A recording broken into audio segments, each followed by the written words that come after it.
그럼 기도로 예배 시작하도록 하겠습니다. 기도드리겠습니다. 하나님 아버지, 이렇게 예배 또 수련회 개회할 때 개회식 예배 허락해 주시면 정말 감사드립니다. 저희가 수련회를 열고 또 이번 수련회 앞에 나아갈 때 은혜 가득 받아갈 수 있게 해주시고, 또 이 수련회 안전하게 시작하고 안전하게 끝마침할 수 있게 하여 주시옵고, 또 이 예배 가운데 주님께서 온전히 영광 받으시고 홀로 찬송 받으시는 그런 시간 될 수 있게 하여 주시옵소서. 이 모든 말씀 예수님의 이름으로 기도드렸습니다. 아멘.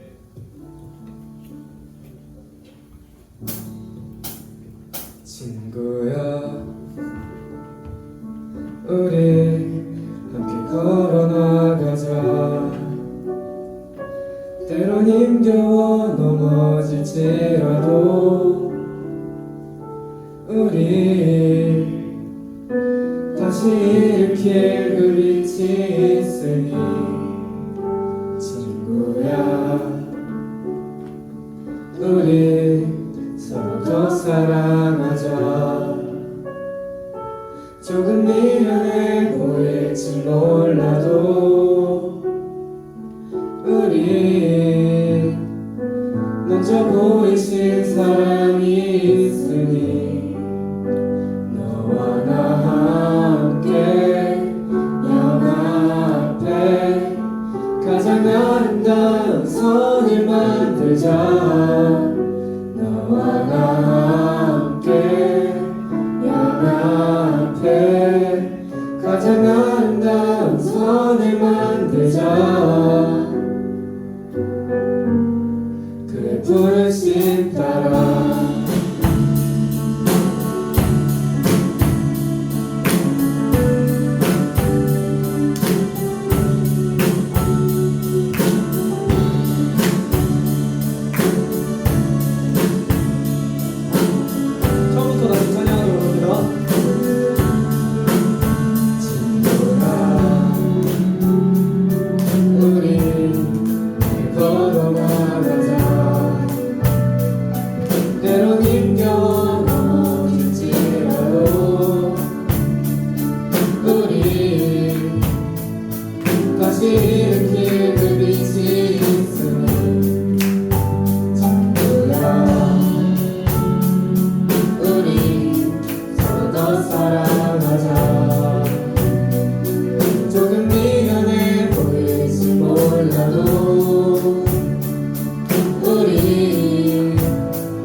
시간 영광의 박수 올려드리고 합니다.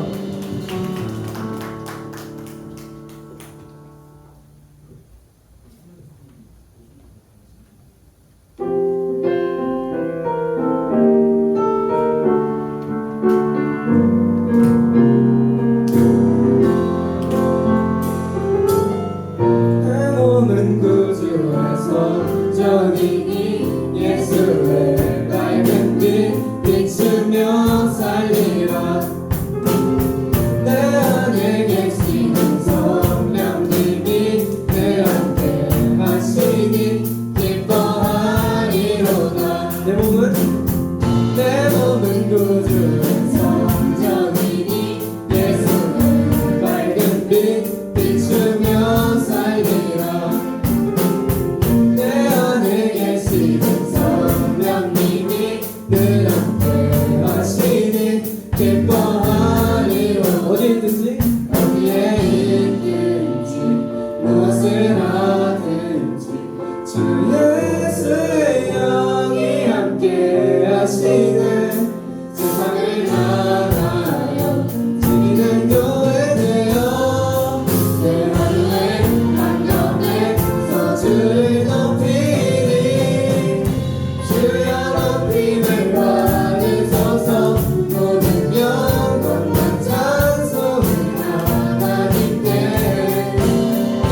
나를 부르신 자리에서 내 삶을 드려 찬양하니.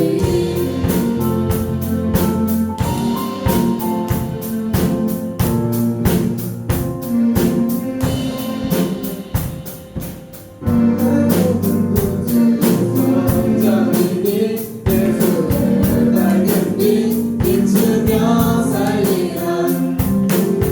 내 안에 계시는 성령님이 늘 함께 하시니 기뻐하리로다. 어디에 있든지 무엇을 하든지 주 예수의 영이 함께 하시네. 세상을 향하여 지금 교회 되어 내 하루에 한가운데서 주를 높이니 주여 높임을 받으소서. 모든 영광과 찬송을 하나님께 나를 부르신 자리에서 내 삶을 드려 찬양하리. 주여 높임을 받으소서. 모든 영광과 찬송을 하나님께 나를 부르신 자리에서 내 삶을 드려 찬양하리.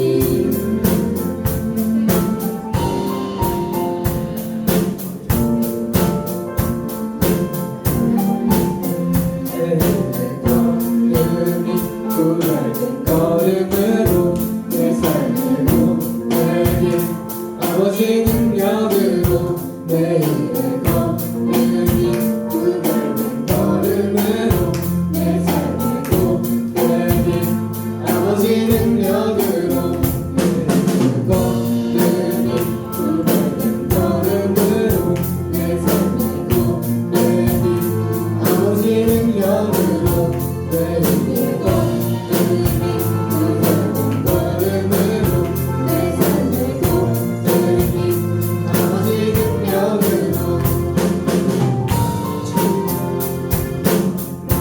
주여 높임을 받으소서. 모든 영광과 찬송을 하나님께 나를 부르신 자리에서 내 삶을 드려 찬양하리. 주여 높임을 받으소서. 모든 영광과 찬송을 하나님께 나를 부르신 자리에서 내 삶을 드려 찬양하리.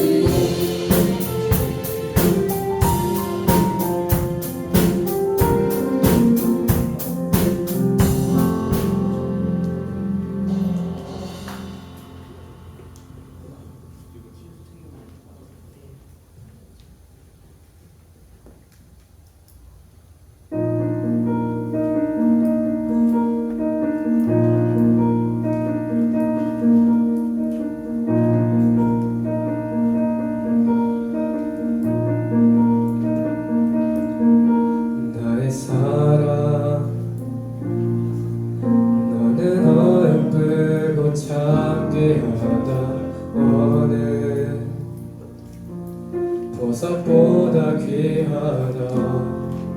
내가 사랑스럽지 않을 때 너를 온전히 사랑하고 너와 함께하려 내가 왔노라.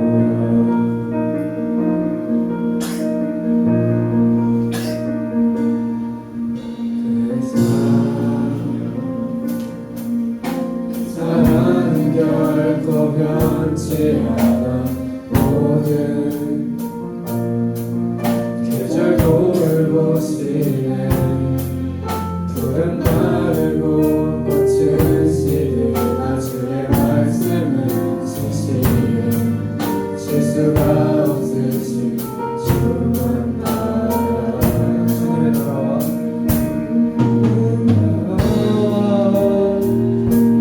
끝이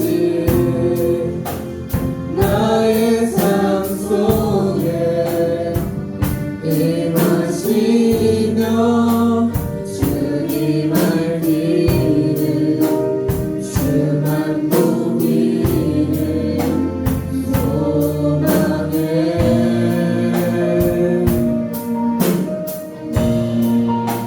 거룩히 살아가 힘과 두려움 없는 믿음 주시 나의 하나님. 완전한 사랑 찬양해.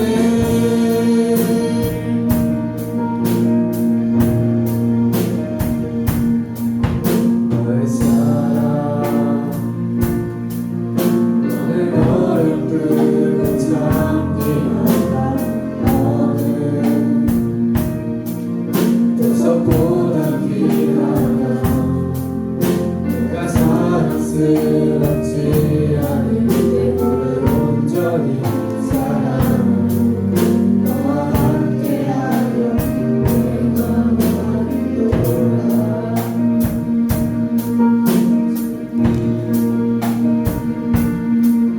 주의 사랑은 결코 변치 않아. 모든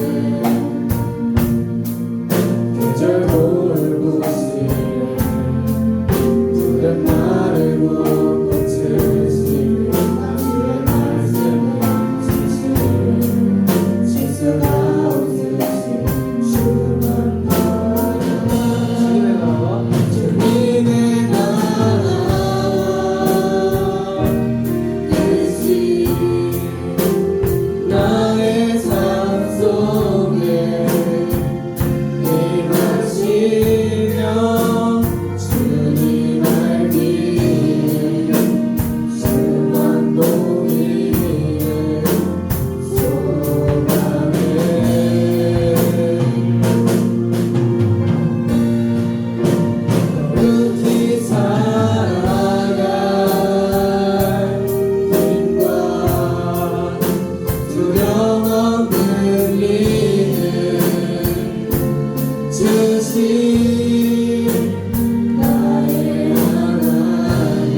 앞에 나아갔지만 결국은 수련회 끝나고 다시 세상으로 돌아가고 또 죄 속으로 돌아가는 가운데 우리가 이번 수련회를 통해서 주님을 다시 만나고 주의 자녀가 되어 삶 속에서 주의 자녀같이 살아가고 주의 복음을 전파하는 그런 우리가 되게 해달라고 주님의 이름 간절히 부르짖고 기도드리겠습니다. 주여, 주여, 제가 오늘 이 시간 주님 앞에 나와 기도드립니다. 우리가 항상 주님 앞에 나아가고 항상 은혜 가득 받아가는 수련회지만 우리가 그럼에도 다시 삶 속으로 돌아가서 그런 은혜 저버리고 주님을 눈 돌리고 또 말씀대로 살아가지 않는 그런 삶을 살아왔습니다. 저희 이번에 수련의 큰 전환점이 되어 주님을 만날 수 있게 하여 주시옵소서. 예, 모든 말씀 예수님의 이름으로 기도드렸습니다.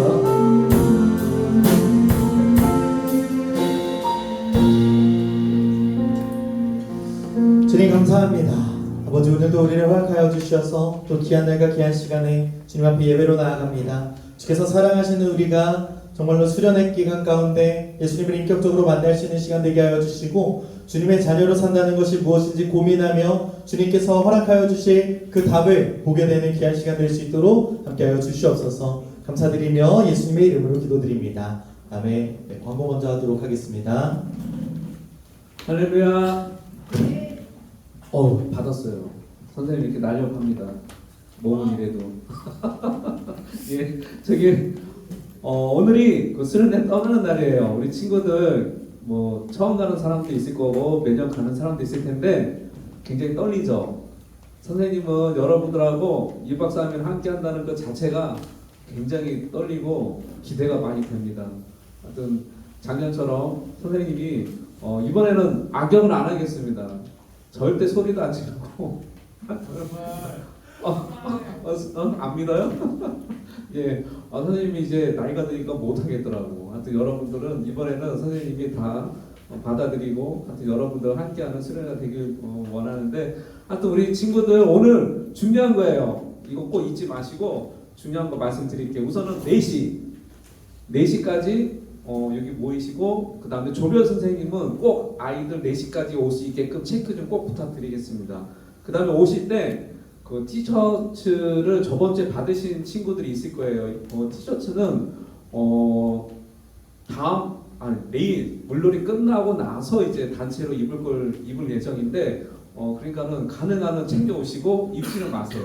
입으신 분들은 오늘 그냥 한복하시면 되고요. 그 다음에 올 때 이거 진짜 중요해요. 이거 선생님 항상 매년마다 느끼는 건데 세면도구 안 챙긴 친구들 진짜 많아요. 선생님 거 빌려줄 수 있어요.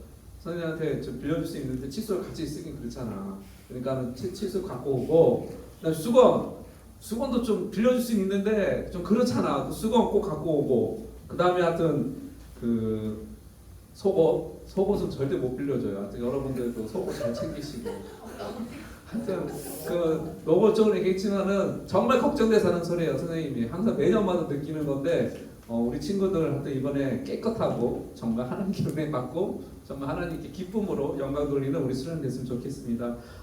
그리고 우리 친구들 뭐 물어볼 거 있어요? 뭐 특별히 수련회 물어볼 거 없을 것 같은데 그 다음에 우리 선생님들 내일 그 점심은 그 중국 음식 먹을 거예요. 그래서 아이들하고 그 먹을 거 좀 미리 챙겨주시고 짜장 짬뽕 볶음밥 그 다음에 내일 저녁은 그 브런치에서 먹기 때문에 브런치 메뉴도 좀 아이들하고 한번 공유해 주셔갖고 이름 꼭 적어서 좀 마무리 부탁드리도록 하겠습니다. 이상 광고 마치겠습니다. 할렐루야. 네, 감사합니다. 오늘 나눌 말씀은 에베소서 5장 1절부터 2절까지 말씀입니다. 앞에 화면이 좀 바뀌었죠? 그래도 수련회라고 좀 신경을 좀 썼는데 네, 우리 에베소서 5장 1절부터 2절 얘들아 너희 올라갈 땐 성경책 갖고 갈 거지? 네, 가져오셔야 돼요. 네, 녹화심에 말씀드리지만 수련회입니다. 네, 우리 신약성경 315페이지 정도에 있는 에베소서 5장 1절부터 2절까지 말씀입니다. 에베소서 5장 1절부터 2절까지 말씀. 네, 우리 말씀이 그렇게 길지 않아서 한 목소리로 같이 읽겠습니다. 시작. 그러므로 사랑을 받는 자녀같이 너희는 하나님을 본받는 자가 되고 그리스도께서 너희를 사랑하신 것 같이 너희도 사랑 가운데서 행하라. 그는 우리를 위하여 자신을 버리사 향기로운 제물과 희생 제물로 하나님께 드리셨느니라. 아멘. 오늘 나눌 말씀의 제목은 우리 저기 현수막에도 붙어있는 우리 수련의 주제인 주의 자녀로 산다는 것이라고 하는 제목으로 말씀을 나누도록 하겠습니다. 누군가는 기다렸을 수도 있고 누군가는 이 시간이 좀 빨리 지나서 잔소리 좀 덜 듣고 싶은 그런 수련의 기간이 드디어 시작이 됐습니다. 제가 여러분들 나이 때는 수련회라고 하면 사실 좀 기대가 됐던 것 같아요. 저희 아버지가 이제 일하느라 바쁘실 때기 때문도 있고 여름 휴가를 보통 이렇게 그냥 친구들이랑 같이 갈 수 있는 합법한 절차가 이거밖에 없었어가지고 꽤 신이 났던 것 같아요. 아직 수련회가 시작됐다는 게 실감이 안 나는 친구들도 있을 거고 솔직히 부모님이나 선생님들이 안 가면 진짜 죽일 듯이 막 물어 뜯을 듯이 막 카톡 불러고 막 그래가지고 따라온 친구들도 있을 거라고 생각해요. 저도 거기에 좀 일조를 했다 보니까 좀 그러네요. 어떤 마음으로 여러분들이 오셨든 사실 괜찮습니다. 중요한 건 뭐냐면 우리가 지금 이 자리에 함께 있다라고 하는 거예요. 그리고 하나님께서 우리를 이 자리로 불러 모으셨다라고 하는 것입니다. 이번 수련의 주제가 이제 주의 자녀로 산다는 것은 이라는 이제 건데 여러분 이 문장 구조로 보면 이 문장은 끝난 것 같으면서도 아직 끝나지 않은 그런 문장으로 들리기 좀 쉬울 것 같아요. 주의 자녀로 산다는 것은 뭐 어쨌는데 라고 하는 이제 것들이 있을 것 같아요. 이게 다음에 어떤 말들이 들어가야 될까 이렇게 고민을 좀 해봤는데 그럼 주의 자녀로 산다는 것은 교회에 빠지지 않고 예배를 드리는 것이다. 아니면 매일 성경을 읽고 기도하는 것이다. 욕하지 않고 거짓말하지 않으며 부모님의 말씀을 잘 듣고 착하게 살아가는 것이다. 라고 하는 그 문장이 좀 끝나야 되는 건데 물론 다 소중한 삶이긴 하지만 이것만으로 주의 자녀를 다 설명할 수 있느냐라고 한다면 저는 단언컨대 아니라고 이야기할 거예요. 교회를 오래 다닌 친구들은 이렇게 대답할 수도 있겠죠. 주의 자녀로 산다는 것은 하나님의 말씀대로 살아가는 것입니다. 예수님을 닮아가는 겁니다. 사랑하며 사는 것입니다. 라고 하겠지만 모두 다 맞는 말이긴 한데 누군가 한 번 더 묻는다면 여러분 어떻게 대답하실 거예요? 그럼 예수님 닮는다는 것은 정확하게 무슨 뜻인데? 하나님의 자녀라는 것이 너한테 어떤 의미가 있는데 너는 정말 하나님이 너를 사랑하신다는 것을 믿어서 수련회 가니? 라고 하는 질문이 딱 다가온다면 쉽게 대답하기가 좀 힘들다는 거야. 교회 온 처음 친구에게는 주의 자녀라고 하는 말이 낯설게 들릴 수 있어요. 사실 저는 누구의 자녀나라고 하면은 김응자 모자의 아들이라고 이렇게 얘기를 하겠지만 주의 자녀라고 하는 건 사실 좀 어색한 문장이기도 합니다. 반대로 교회를 오래 다닌 친구들에게는 너무 익숙해서 더 이상 질문하지 않는 그런 말이 되었을 수도 있을 것 같아요. 정답은 알고 있는데 그 정답이 나의 믿음과 고백인지는 잘 모르겠다라고 느낄 수 있다는 거예요. 그렇다면 이번 수련회만큼은 이미 모든 것을 알고 있다는 생각을 잠깐 여러분 내려놓는 시간이 되기를 소망합니다. 잘 모르겠다면 솔직하게 질문해 보는 거예요. 이게 뭔데? 왜 그래야 되는데? 이거 어떻게 하는 건데? 라고 물어보는 시간이 됐으면 좋겠어요. 저는 이번 수련회를 준비하면서 제가 기획하고 좀 준비를 많이 좀 했지만 정답을 잘 맞히는 그런 시간으로 가지는 게 아니라 우리가 알고 있던 정답이신 예수님을 만나는 시간이 되기를 바라면서 이 수련회를 준비했어요. 그래서 이번 수련회 동안 여러분들에게 약 3가지의 질문들이 이제 다가갈 거고 또 그 질문에 대한 답을 여러분들이 여러 방면으로 좀 찾아보도록 할 텐데 첫 번째 질문은 주의 자녀로 산다는 것은 무엇인가? 우리는 왜 주의 자녀로 살아야 할까? 주의 자녀는 세상 속에서 어떻게 살아가는 걸까? 라고 하는 그런 질문을 여러분들에게 던질 거예요. 오늘 개회 예배에서 그 첫 번째 질문에 출발하려고 합니다. 보통 우리가 주의 자녀라면 무엇을 해야 주의 자녀인데 그 자격에 대해서 보통 물어보기 쉬워요. 근데 오늘 바울은 우리가 무엇을 해야 한다고 말하기 전에 하나님께서 우리를 어떤 사람으로 부르시는지를 먼저 이야기하고 있습니다. 주의 자녀의 삶은 내가 무언가를 잘 해내서 시작되는 게 아니라 하나님께 사랑받는 데서 시작된다라고 하는 것을 명확하게 말하고 있다는 거예요.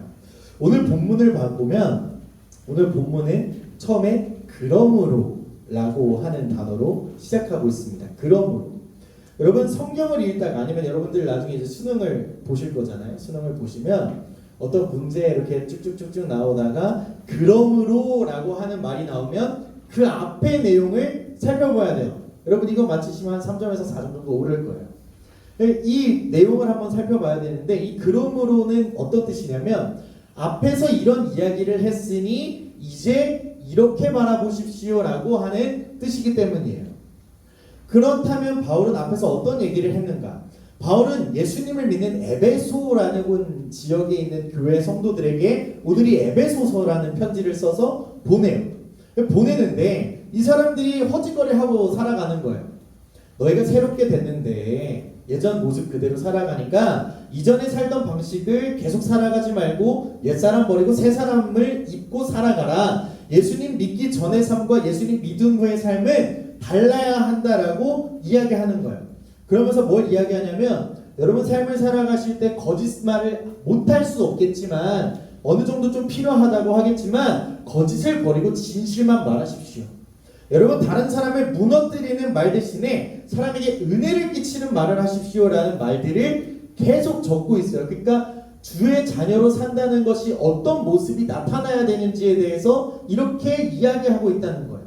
그러면서 조금 더 다가가서 우리 마음 가운데 그런 말들을 하게 하는 분노와 악의를 버리고 서로 친절하게 대하면서 용서하라고 그렇게 이야기하면서 오늘 1절 바로 앞에 말씀해 보니까 에베소서 4장 32절 말씀이거든요. 우리 같이 한번 읽어볼게요. 시작. 서로 친절하게 하며 불쌍히 여기며 서로 용서하기를 하나님이 그리스도 안에서 너희를 용서하심과 같이 하라. 아멘. 바울은 단순히 이제부터 착하게 살아야 돼 라고 말한 것이 아니에요. 우리가 다른 사람을 용서해야 하는 이유는 하나님께서 우리를 그리스도 안에서 먼저 용서하셨기 때문에 그 사랑받은 너희는 그들을 그렇게 사랑할 수 있어야 된다라고 이야기한다라고 하는 거예요. 마찬가지로 오늘 우리가 누군가에게 친절을 베풀어야 하는 이유가 어디 있어요? 하나님의 사랑과 친절을 먼저 받았기 때문에 하나님 사랑하는 그들에게 친절과 사랑으로 대하라고 하는 것을 이야기한다는 거예요. 그리고 나서 그 다음에 오늘 본문이 이렇게 이어지는데 같이 한번 읽어봅시다. 시작. 그러므로 사랑을 받는 자녀같이 너희는 하나님을 본받는 자가 되고 그리스도께서 너희를 사랑하신 것 같이 너희도 사랑 가운데서 행하라. 그는 우리를 위하여 자신을 버리사 향기로운 제물과 희생제물로 하나님께 드리셨느니라. 여러분 바울이 한 사람만 딱 저격해가지고 야 김민수도 이렇게 살아야 돼 라고 하는 게 아니었어요. 이 말씀은 에베소 교회 공동체 전체를 향해서 너희는 사랑을 받는 자녀다 라고 이야기한다는 거예요. 각자 따로따로 너희의 높은 도덕적인 기준을 가지고 살아가라 라고 이야기하는 게 아니라 서로를 용서하며 서로를 사랑하며 함께 하나님 닮아가는 공동체가 되어라 라고 이야기한다는 거예요. 오늘 본문을 자세히 보면 순서가 이제 반복해서 나타나는데 사랑받는 자녀를 말한 후에 하나님을 본받는 자가 되라고 이야기합니다. 그리스도께서 너희를 사랑하셨다라고 말한 후에 너희도 사랑 가운데 거하라 행하라 라고 이야기한다는 거예요. 여러분 여기가 명심해야 될 게 뭐냐면 사랑받는 것을 깨닫는 것이 먼저고 살아가는 것이 그 다음이라는 거예요. 여러분 하나님께서 우리에게 베푸신 사랑이 먼저고 그 사랑에 대한 우리의 반응이 믿음이라고 하는 것으로 나타나야 한다라고 하는 것을 사도 바울이 이야기한다는 거예요. 그런데 우리는 흔히 착각하기 쉬운 게 뭐냐면 착하게 살면 하나님이 나를 착하게 봐주시겠지. 내가 봉사하면 헌금 많이 하면 내가 화장실 청소같이 사람들 다 안 하고 싶어하는 그런 거 좀 하면 하나님이 나를 기뻐하시지 않을까라고 생각하는 게 보통 우리의 생각이에요. 왜요? 기브앤테이크가 기준이기 때문에. 근데 여러분 성경은 뭐라고 이야기하냐면 테이크 앤 기브에 대해서 이야기하고 있다는 거예요. 먼저 받고 그것을 깨닫고 그것을 주는 것. 세 초점이 맞춰져 있다는 거예요. 여러분 사랑과 순종의 순서를 우리가 흔히 거꾸로 놓고 사는 경우가 참 많습니다. 우리가 사도 바울이 무엇을 해내야 하는지 말하기 전에 너희는 사랑을 받는 자녀다 라고 이야기하는 것을 들려주는 거예요. 그리고 그 사랑이 그냥 막연한 말이 아니라는 것을 보여주기 위해서 우리를 위하여 자기 자신을 내어주신 예수님을 바라보게 한다는 거예요. 여러분, 그렇다면 우리에게 들려주는 사랑받는 자녀라고 하는 이름은 정확히 무엇을 의미하는지 한번 살펴볼 건데, 오늘 우리에게 주시는 첫 번째 교훈은 이겁니다. 우리는 사랑받는 자녀입니다. 여러분, 이 바울이 에베소 교회에만 사실 편지를 이렇게 보내는 건 아니었고, 거의 대부분 교회 편지를 보낼 때 이렇게 보냅니다. 사랑을 받는 자녀라고 보내요. 그런데 이 따뜻한 이름이 우리에게 되게 낯설게 느껴지는 이유는 뭐냐면, 우리가 사랑받는 것보다 사랑받을 자격을 증명하는 데 더 익숙하기 때문이에요. 여러분, 결혼을 하려고 하면 뭘 해야 되는지 아세요? 네 글자인데 이거 안 하면 큰일 나요. 뭔지 아세요? 프로포즈. 이거를 안 하면은 평생 간대요. 고민 중이에요. 저도 이 영상을 보면 큰일인데, 네, 어쨌든 저도 고민하고 있어요. 여러분, 왜 이런 것들을 고민해야 되냐면, 우리가 살면서 똑같거든요. 공부를 하는 학생은 어떻게 해야 돼요? 공부를 잘해야 돼요. 회사원에 오면 어떻게 돼야 돼요? 내가 맡고 있는 업무를 책임지고 잘해야 인정받아요. 여러분, 다른 사람에게 도움이 되는 사람이 되어야 어디든 불려가고 어디서든 칭찬받고 어디서든 인정받을 수 있는 사람이 될 수 있다고 생각하는 그런 사회를 살아가고 있어요. 그러다 보니까 하나님 앞에서도 비슷한 모습으로 살아간다는 거예요. 하나님 앞에 사랑을 늘 증명해야 돼. 하나님 보셨죠? 제가 이거 화장실 청소하는 거 보셨죠? 하나님, 제가 고무장갑도 안 끼고 수세미 끼고 여기 하수구 다 닦아내는 거 보셨죠? 이런 것들과 비슷한 모습으로 살아가는 거예요. 그러다 보니까 예배 잘 드린 날, 은혜 받았다라고 생각하는 날에는 하나님께 가까이 갈 수 있을 것 같다는 착각을, 기도하지 못하거나 같은 죄를 반복하는 날들이 찾아오면 하나님께서 나에게 실망하셨을 것 같다는 생각을 하면서, 하나님이 어디 있어? 내가 하나님 이렇게 실망하게 만들기까지 하나님 나한테 뭐 해줬어? 라고 생각한다는 거예요. 여러분, 신앙생활 잘하면 하나님께 사랑받을 수 있지만, 그렇지 못하면 그 사랑에서 멀어져서 천국 못 간다고 생각하는 사람들이 많단 말이에요. 여러분, 우리는 하나님 앞에서 사랑받는 자녀가 아니라 끊임없이 자기의 자신의 가치를 증명해야 하는 사람처럼 살아갈 때가 많습니다. 정말 많아요. 여러분, 근데 에베소서가 들려주고 있는 이 복음은 우리의 생각과 많이 다릅니다. 에베소서 2장 4절과 5절 말씀인데요, 우리 같이 한번 읽어볼게요. 시작. 긍휼이 풍성하신 하나님이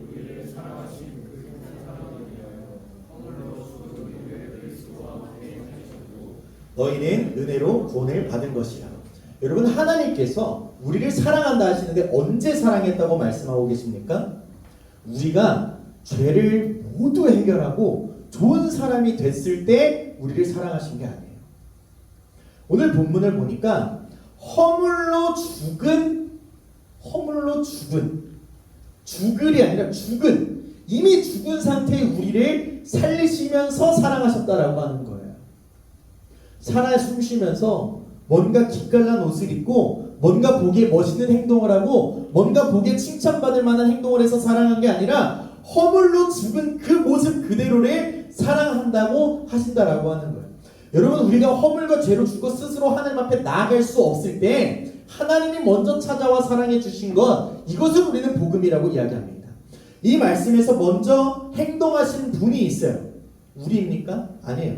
하나님께서 먼저 행동하셨다라고 하는 거예요.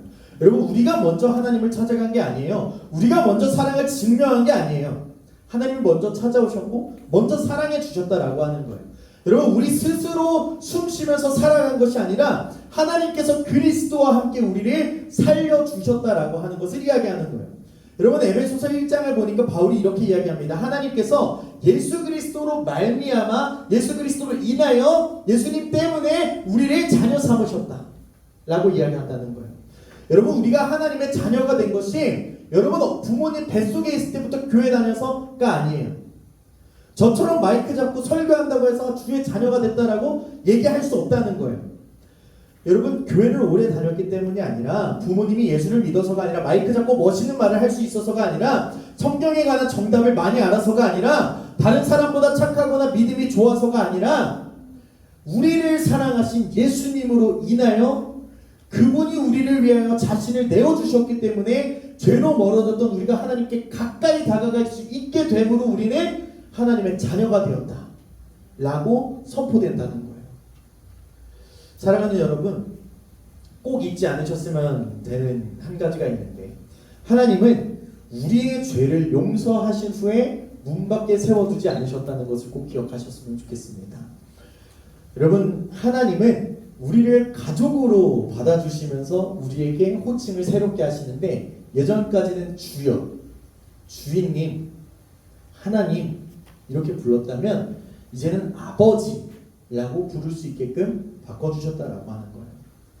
여러분, 우리가 그냥 세상 상식을 기준으로 한번 살펴볼 건데, 여러분, 일을 하는 사람은 자신이 한 일에 따라서 값을 받습니다. 물론 저는 그렇지 못해요. 전 최저임금 받는 사람이라서 저는 제 가치를 인정 못 받는다고 생각할 때가 종종 있지만, 여러분, 사회는 어때요? 내가 일을 잘해서 인정받으면 누군가 와서 나를 스카우트해가 연봉 협상해서 데리고 간다고. 이게 세상의 이치예요. 일 잘하면 인정받고 맡은 일 못하면 그 자리에 이를 수 있겠다라고 하는 걱정하면서 살아가는 게 세상 사람들의 삶이라고요. 그런데 여러분, 자녀는 어떻습니까? 자녀는 어때요? 자녀 어때요? 제가 나이가 32인데 제가 집에서 쫓겨날까봐 설거지를 하겠습니까? 제가 설거지를 하겠어요? 우리 엄마 아빠 열심히 일하고 이제 나이 먹어가지고 힘드니까 밥 차려줬으면 됐지 하고 내가 고무장갑 맡기고 그냥 수세미 거품 내가지고 설거지 하기 시작하는 거예요. 마찬가지로 우리 엄마 아빠 힘드니까 청소기 들고 청소하기 시작하는 거예요. 마찬가지로 세탁기에서 빨래 꺼내가지고 탈탈 떨어서 널어놓거나 건조기에 넣거나 하는 그 이유가 어디예요? 내가 내 성과를 우리 엄마 아빠한테 주장하려고 하는 게 아니라 우리 엄마 아빠를 사랑하니까 몸 아파서 힘들어하는 게 보기 어려우니까 내가 일하는 게 자녀다라고 하는 거예요. 내가 설거지 안 했다고 저 집에 쫓겨납니까? 제가 세탁기 안 돌렸다고 집에서 쫓겨나요? 욕은 좀 먹겠죠. 나이가 32인데 빨래도 안 하고 설거지도 안 하고 돼지우리처럼 산다고 얘기는 하겠지만 그걸로 쫓겨나는 게 아니란 말이에요. 그러면 여러분 무엇을 이야기하냐? 자녀라고 하는 것은 자신의 자리를 얻기 위해서 매일 성과를 증명하는 사람이 아니다라고 하는 거예요. 먼저 가족으로 받아들여진 그 이후에는 그 관계 안에서 살아가게 된다는 거예요. 물론 세상의 부모님이 완전하지 않기 때문에 부모님의 사랑조차 조건처럼 느껴질 때가 있어요. 저도 마찬가지였어요. 성적표 갖고 와서 몇 점 넘으면 네 갖고 싶은 거 하나 사줄게. 없으면 네가 갖고 있는 거 하나 다음 시험까지 뺏는 거야 라고 할 때도 있죠. 가정에서 충분히 사랑받지 못한다고 느끼는 친구들도 분명히 있을 거라 생각해요. 그런데 여러분, 하나님의 사랑은 우리의 성과와 실패에 따라서 바뀌지 않는다라는 거예요. 여러분, 예수님 안에서 하나님은 우리의 성적이나 역할, 과거의 실패로 우리를 규정하지 않으시고 사랑하는 내 아들, 사랑하는 내 딸로 바라보신다라고 하는 거예요. 여러분, 하나님의 사랑은 잘 살아낸 사람에게 주는 보상이 아니라 자녀의 삶을 시작하게 되는 출발점이다라고 하는 거예요. 여러분, 그렇다고 해서 하나님의 사랑을 받았으니까 이제 아무렇게 살아도 됩니다라고 이야기하는 게 아니에요. 자녀니까 우리 엄마 아빠가 내가 뭐 이거 한 10만 원 정도 훔친 걸로는 괜찮을 거야. 우리 엄마 아빠 물어줄 거야. 내가 자전거 훔쳤다고 괜찮을 거야. 내가 차 훔쳤다고 괜찮을 거야. 내가 사람 목숨 좀 뺏었다고 우리 엄마 아빠가 나 내쫓지 않을 거야. 그러니까 막 살아도 된다고 이야기하는 게 아니에요. 하나님의 사랑은 우리의 죄를 모른 척 하시는 사랑은 아닙니다. 다만 십자가를 주심으로써 우리 죄를 가볍게 여기지 않으신다는 증거를 보여주심과 동시에 죄인인 우리를 포기하지 않으신다는 증거로 그 십자가에 예수 그리스도를 못 박아주셨다라고 하는 거예요. 여러분, 그 사랑이 우리를 용서하고 새롭게 변화시키기 시작한다는 것입니다. 여러분, 이미 예수님을 믿는 친구들은 자신에게 주어진 자녀의 정체성을 기억해야 됩니다. 아직 예수님이 누구신지 모르거나 믿음이 아직 확실하지 않은 친구들은 예수님을 믿음으로 하나님의 자녀가 되는 이 초대 앞에 여러분들의 마음을 한번 열어보시는 거예요. 여러분, 우리가 보통 이건 어려워서 못할 것 같은데 라고 하는 기준이 무엇입니까? 물론 내가 한번 해봐가지고 이건 못하겠다 하고 포기하는 경우들도 있는데 보통 어떻게 쪼는지 아세요? 옆에 놈이 해보고 안 될 것 같다 싶으면 나도 못할 것 같다라고 생각하는 경우가 많아요. 그런데 여러분 기억하십시오. 되는지 안 되는지 정하는 건 여러분들이 아니다라는 거예요. 여러분, 세상 일도 안 되는 것 같아 보여도 여러분 만 시간의 법칙이라는 말이 왜 나오는지 아세요? 그 한계를 깨나가면서 가는 거예요. 내가 하나님 앞에 마음 한 번도 열어본 적이 없는데 하나님 없다고 말하는 게 얼마나 불공정한 거냐라는 거예요. 여러분 주님의 자녀로 산다는 것은 사랑받기 위해서 여러분들 증명하라고 하는 것이 아니라 모든 삶을 시작하는 그 출발선상에 여러분들 서보라고 하나님께서 자리를 마련해 주시는 거예요. 특별히 저는 그 출발점이 우리 수련회가 되기를 소망합니다. 여러분 그러면 사랑받는 자녀에게 어떤 모습이 나타나냐면 우리에게 주시는 두 번째 교훈은 이것입니다. 같이 한번 읽어볼까요? 시작! 사랑받는 자녀는 아버지를 닮아갑니다. 그럼 여러분 사랑받는 자녀에게 어떤 모습이 나타나냐라고 하는 건데 제가 전공이 상담이에요. 그렇게 안 보이시죠?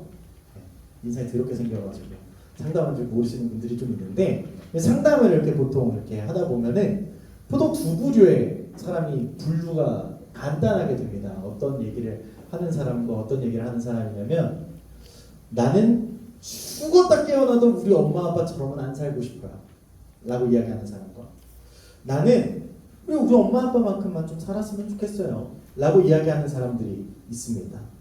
여러분 사랑받는 자녀들은 보통 되게 어떤 이야기를 하냐면 우리 부모님처럼 하고 싶어요 라는 이야기들을 보통 하고 좀 사랑이 부족하다 느끼는 사람들은 어떻게 되냐면 난 죽었다 깨어나도 우리 엄마 아빠처럼 안 살 거야.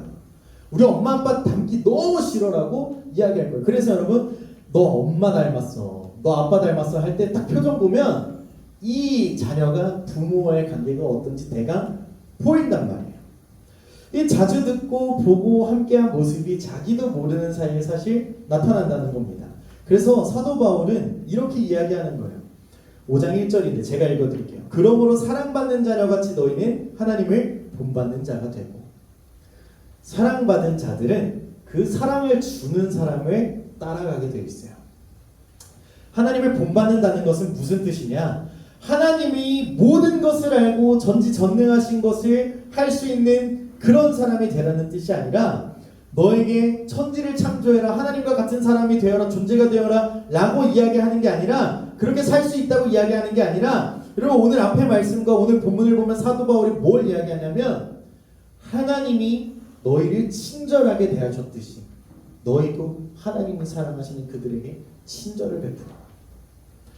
하나님이 너희를 불쌍히 여기셔서 예수 그리스도를 보내주신 것처럼 너희도 하나님께서 불쌍히 여기는 그들을 불쌍히 여기고 그들에게 예수 그리스도를 전달해줘라. 너희가 용서받은 것과 같이 너희 또한 예수님의 마음으로 그들을 용서해줘라 라고 이야기한다는 거예요. 그래서 오늘 본문에서 사랑 가운데 살아가라고 이야기하는 것은 너가 받는 그 사랑을 가지고 그들에게 그 사랑을 전달해 주라는 거예요. 여러분 눈에 보이지 않는 하나님의 사랑을 우리가 어떻게 할 수 있는가에 대해서 고민할 때 사도 바울이 2절에서 이렇게 얘기합니다. 그리스도께서 너희를 사랑하신 것 같이 너희도 사랑 가운데서 행하라. 여러분 우리가 흔히 보통 이렇게 좀 교회를 오래 다니신 분들이 아마 여기도 계실 거고 저도 교회를 어쨌든 좀 오래 다니면서 교회 짬바가 좀 생기면서 느낀 게 뭐냐면 하나님 사랑, 이웃 사랑 뭐 개나 소나 다 하는 거 모르는 사람이 어딨어. 나 하나님 사랑하지 나 이웃 사랑하지. 근데 어떻게 모른다는 거야. 어떻게 하는 게 하나님 사랑하는 건데 어떻게 하는 게 이웃 사랑하는 건데 모른다라고 하는 거예요. 그래서 사도 바울이 뭐라고 이야기하냐 하나님의 사랑은 예수님을 통해서 우리 가운데 실제로 나타났다라고 하는 거예요. 여러분 2절에서 이렇게 얘기하지 않습니까? 그리스도께서 너희를 사랑하신 것 같이. 어떻게 사랑하셨어요? 모든 것을 다 내어주셨단 말이에요. 모든 것을. 여러분 예수님께서 자신을 향기로운 제물과 희생 제물로 하나님께 단번에 드리셨다고 했는데 여러분 기억하실지 모르겠지만 제가 지난 동계수련회 가기 직전에 아사세례 염소라고 하는 설교를 여러분들과 나눴지 않습니까? 하나님께서 기뻐하시는 제물로서의 예수 그리스도도 드려졌지만 여러분들의 죄를 주장하고 있는 그 악마와 같은 아사셀에게 나의 죄를 다 뒤집어 쓰고 가운데 가서 내 몸에 다 적어왔다 라고 하는 그 희생 제물까지도 예수님이 되어주셨다라고 하는 거예요.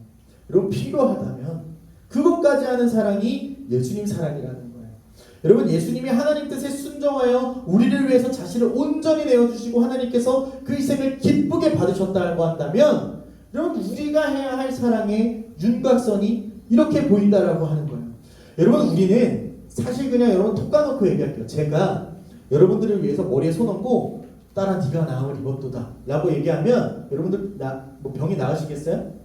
그럼 아멘 아무도 안 하잖아요. 저한테 그런 능력이 없으니까. 여러분 또 제가 십자가의 구원을 이루어낼 수 있습니까? 제가 십자가에 못 박힌다고 해서 예수님처럼 여러분들의 인생을 책임져 줄 수 있냐는 거예요.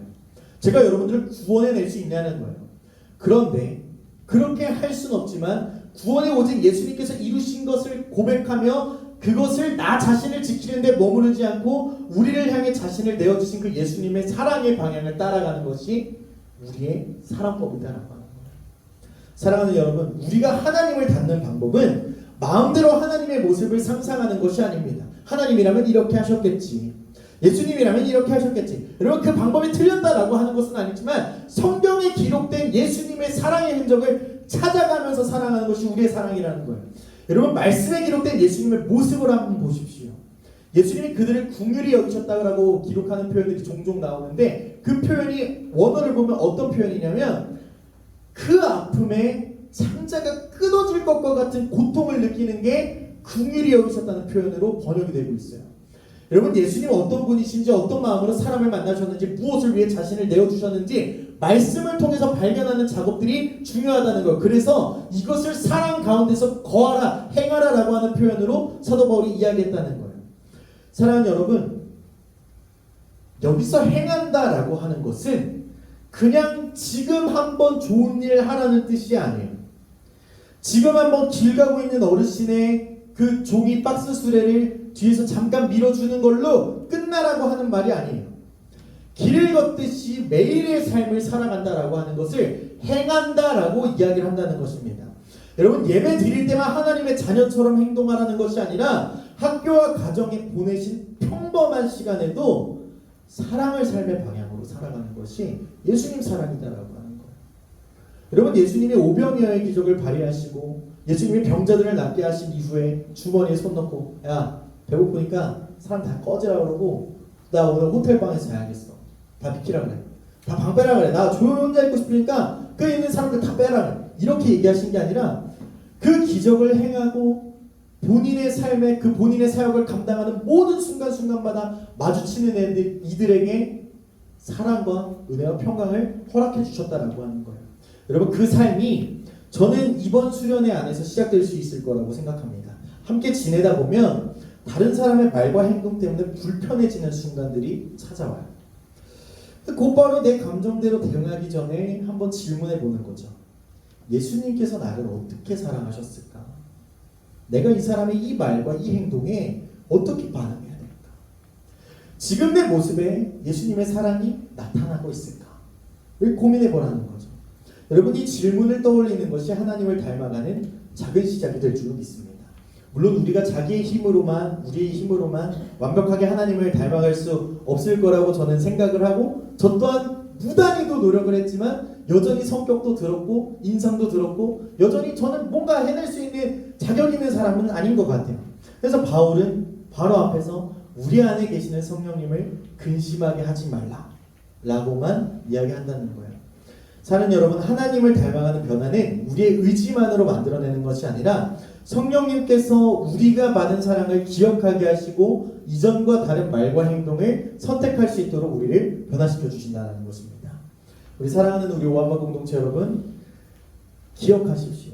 사랑이라고 하는 것은 하나님의 자녀가 되기 위한 조건이 아니라 사랑받는 자녀에게 나타나는 닮음이다라고 하는 거예요.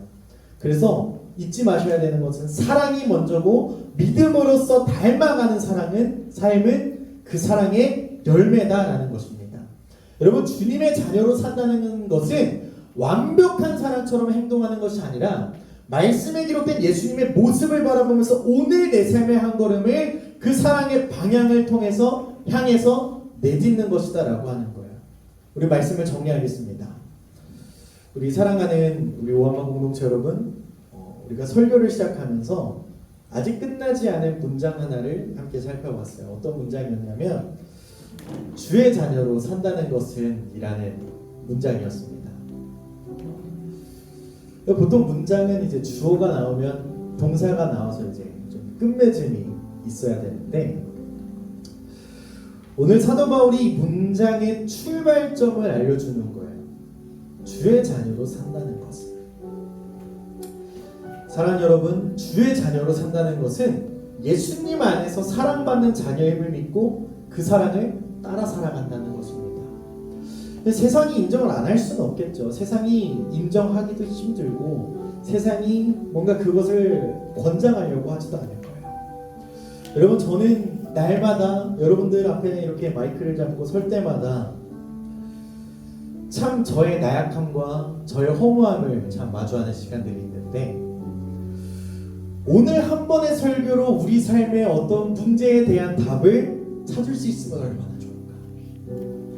우리 사랑하는 친구들이 학교에서나 학원에서나 가정에서나 혹은 예배드리러 나오는 이 자리, 이 장소에서도 그들이 참 이 말씀을 통해서 답을 찾아낼 수 있으면 얼마나 좋을까 고민을 한단 말이죠. 그런데 머리통 쳐박고 있고 핸드폰을 하고 있고 친구랑 장난치고 있고 그런 것들을 볼 때마다 참 이렇게 설교를 열심히 준비하더라도 이 문장으로 답을 찾아내기는 참 어렵구나 라는 생각을 합니다.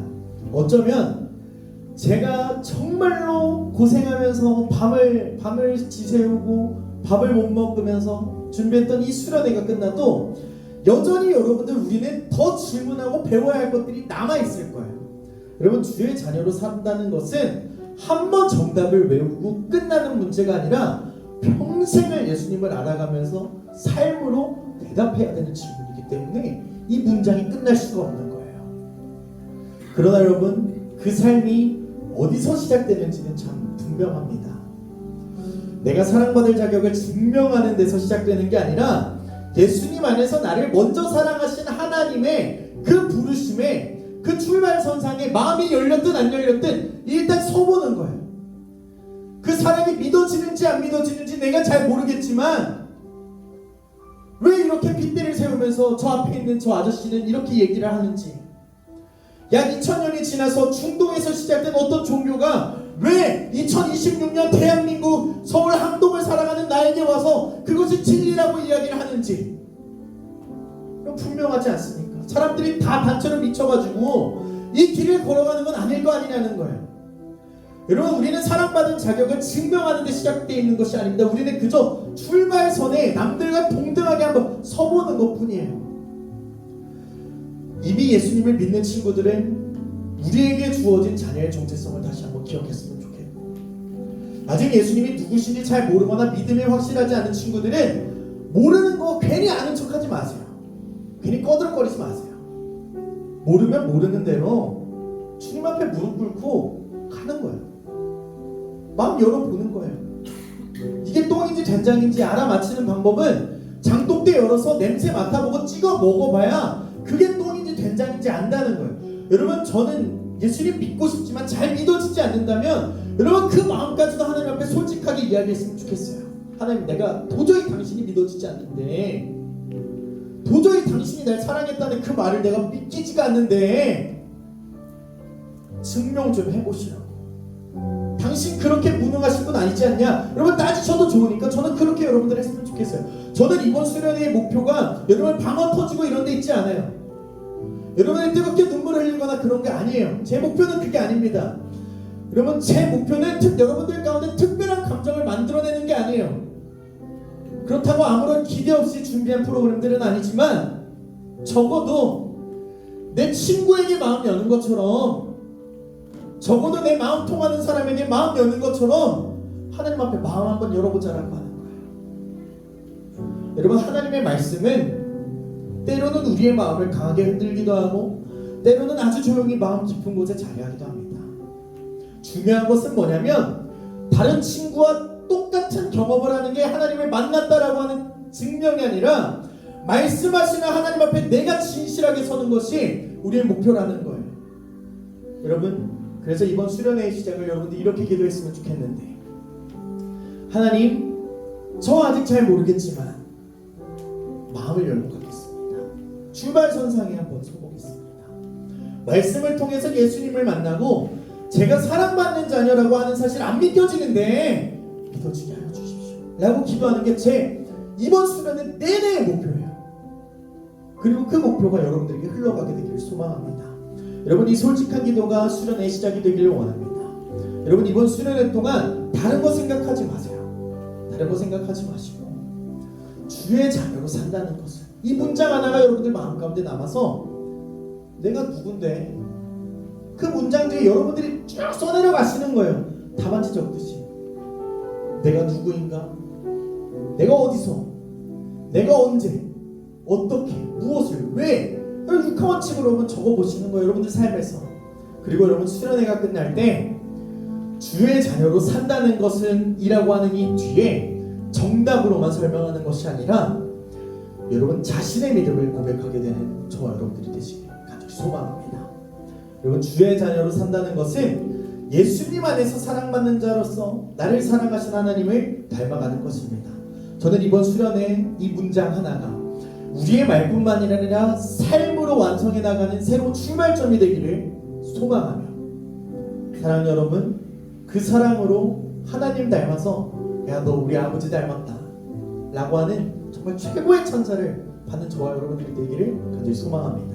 우리 시간에 함께 우리 주제곡을 함께 찬양할 텐데요, 우리 주의 자녀로 산다는 것은 함께 찬양하며 나오도록 하겠습니다.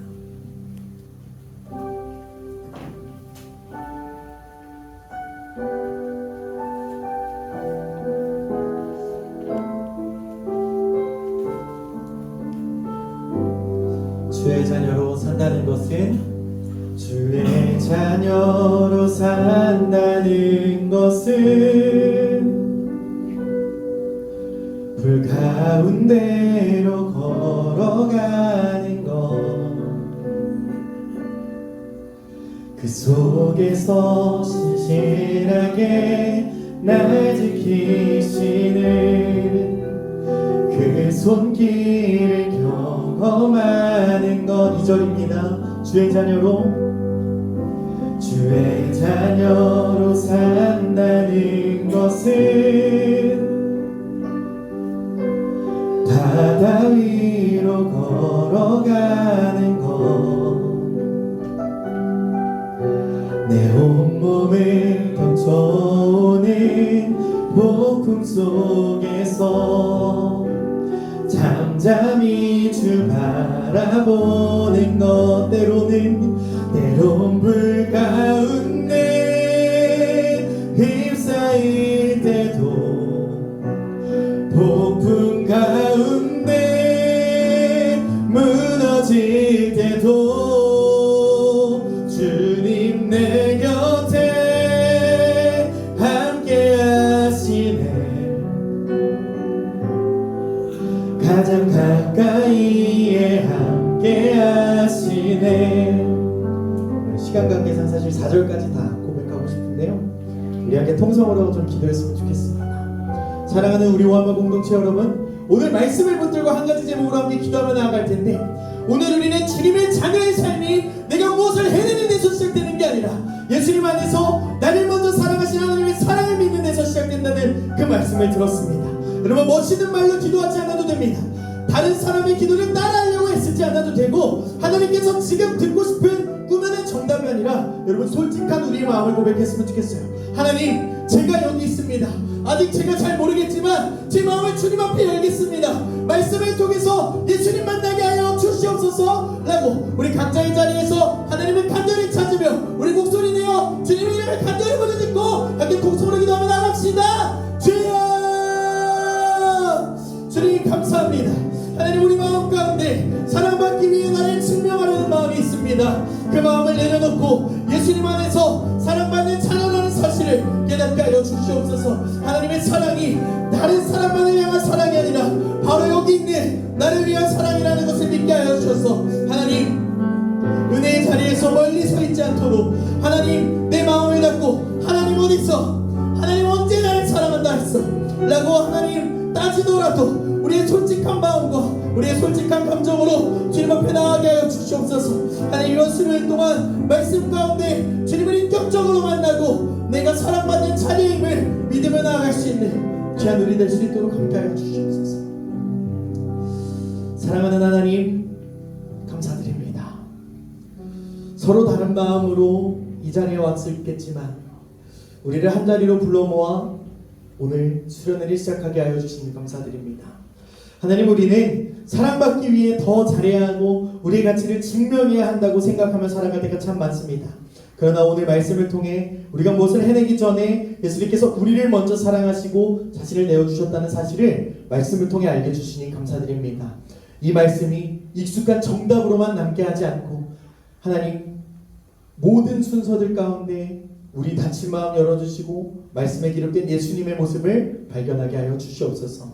하나님, 사랑이 먼저고 우리의 삶이 그 사랑에 대한 응답임을 기억하며 우리를 사랑하신 예수님의 이름으로 기도드립니다.